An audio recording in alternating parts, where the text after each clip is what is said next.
I never imagined a single night could change everything I believed about trust.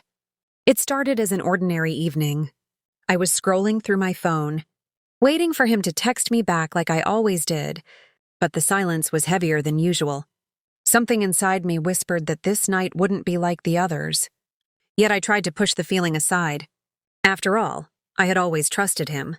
By midnight, I noticed his messages were strangely vague. He said he was with friends, but the way he typed didn't feel right. My heart began to race, a strange pressure building in my chest. I tried calling him, but he didn't answer. Panic started creeping in, an unfamiliar and suffocating sensation.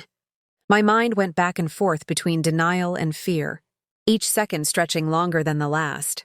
I decided to check my instincts, even though part of me screamed not to. I opened a folder on his phone he always claimed was private for work. Stuff. What I saw made my stomach drop. There were messages, clear and undeniable. With someone else, someone he had been seeing behind my back. I couldn't breathe.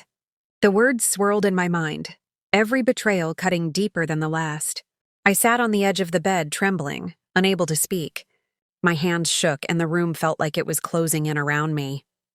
How could he do this? Every memory we had, every promise he made, felt like a lie.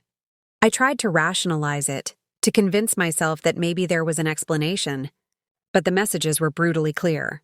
The truth hit me like a punch to the chest, leaving me gasping. Hours passed, though it felt like minutes. He finally came home, unaware of the storm brewing inside me. I confronted him, my voice shaking but firm. He stuttered, tried to explain, but his excuses fell flat. That night, I realized some people will break your trust without a second thought, and some truths are too heavy to ignore.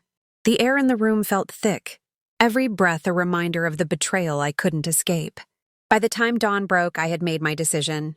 I couldn't stay in a relationship where my heart was constantly at risk, where love had been replaced by deceit. Leaving was the hardest thing I ever did, but it was the only way to reclaim my life and my peace. That night I couldn't breathe, not just because of fear, but because I was finally waking up to reality.